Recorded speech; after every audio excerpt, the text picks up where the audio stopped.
amateka niyo atwereka aho twavuye, akatwigisha ibyo twanyuzemo, kandi akatwereka ko tugomba kwerekeza. Muri Afurika y'Uburasirazuba hari amateka menshi yanditswe mu nzego zigiye zitandukanye, muri politiki, ubukungu, umuco n'imikino. Muri ayo mateka hari irushanwa ryahuje ibihugu, rihuza abantu b'ingeri zigiye zitandukanye, rituma amakipe y'ibirango by'ibihugu. Iryo ni CECAFA Kagame Cup. Uyu munsi tugiye gusubira inyuma dusuzume uko irushanwa ryavutse, uko ryakoze, nuko ryabaye igice cy'amateka y'umupira w'amaguru muri Afurika y'Uburasirazuba niyo hagati. Ngo ikaze.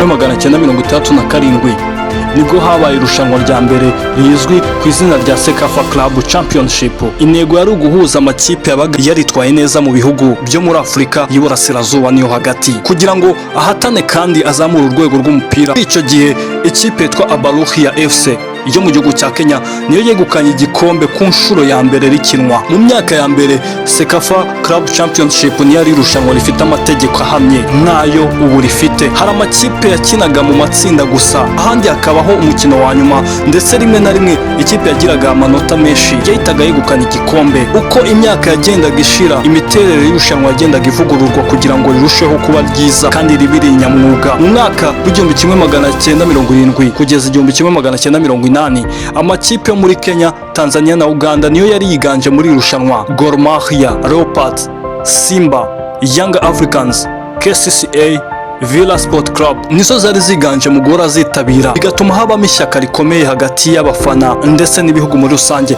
Mu mwaka wa 2002 irushanwa ryabonye umuterankunga mukuru, nyakubahwa Perezida wa Repubulika y'u Rwanda Paul Kagame. Nibwo ryahinduye izina riva kuri CECAFA Club Championship maze rihinduka CECAFA Kagame Cup.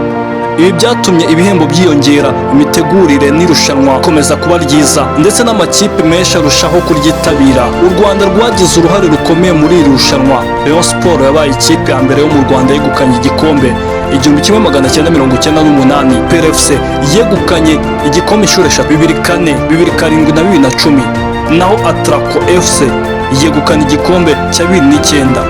Ibyo byatumye u Rwanda ruba kimwe mu gihugu gifite amateka akomeye muri CECAFA. Mu mateka yose y'irushanwa, Simba Sport Club niyo ifite ibikombe byinshi, ikurikiwe na AFC Leopards, Young Africans na Tusker igakurikira. Ayo makipe yabaye ikimenyetso cy'ubukaka n'umupira w'amaguru w'Iburasirazuba bwa Afurika. Nubwo CECAFA Kagame Cup yagiye ihura n'ibibazo bituma rimwe na rimwe idakinwa, yakomeje kuba irushanwa rikomeye rihuza amakipe yo mu karere. Ryabaye urubuga rwo kuvumburiramo impano z'abakinnyi, abatoza n'abasifuzi, bikabafasha amakipe kwitegura n'amarushanwa ya CAF. Uyu munsi iyo bavuga amateka y'umupira w'amaguru muri Afurika y'Uburasirazuba ndetse niyo hagati, ntushobora kuyivuga utavuzemo CECAFA Kagame Cup, kubera uruhare rwayo mu kubaka izina ry'amakipe, guteza imbere impano ndetse no guhuza ibihugu byo mu karere. Reka dusimbuke y'imyaka 10. 2010 CECAFA Kagame Cup yakomeje kuba irushanwa ry'ingenzi mu karere k'Iburasirazuba niyo hagati. Amakipe nka APRFC, Simba Sport Club, Young Africans, Gor Mahia, Vipers na Azam, tutirengagije na Al Hilal Omdurman, yakomeje guhatanira igikombe no gukoresha irushanwa nk'imyiteguro ya CAF Champions League ndetse na CAF Confederation Cup.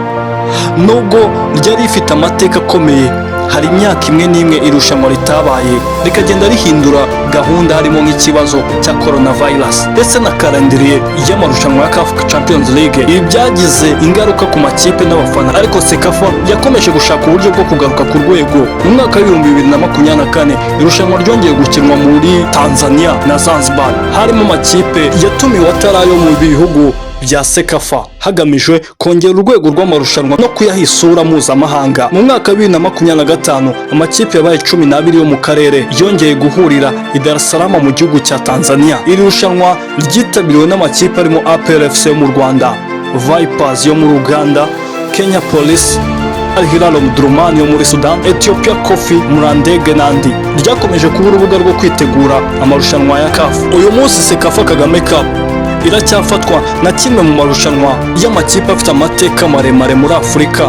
Nubwo ihura n'imbogamizi z'ubukungu, imiterere y'amarushanwa ya CAF ikomeje kugira uruhare mu kuzamura impano z'abakinnyi no guhuza ibihugu byo mu karere no guteza imbere umupira w'amaguru. Iyo urebye amateka yayo kuva mu 1967 kugeza ubu, usanga CECAFA Kagame Cup atari irushanwa risanzwe. ni igice cy'amateka ya ruhago ya Afurika y'Uburasirazuba niyo hagati, yubatse ibisekuru by'abakinnyi benshi, abatoza n'abafana bakaryoherwa.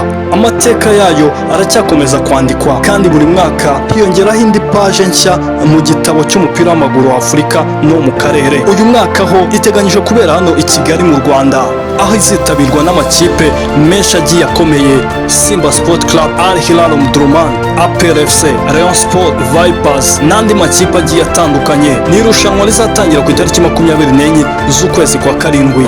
Ndabashimiye.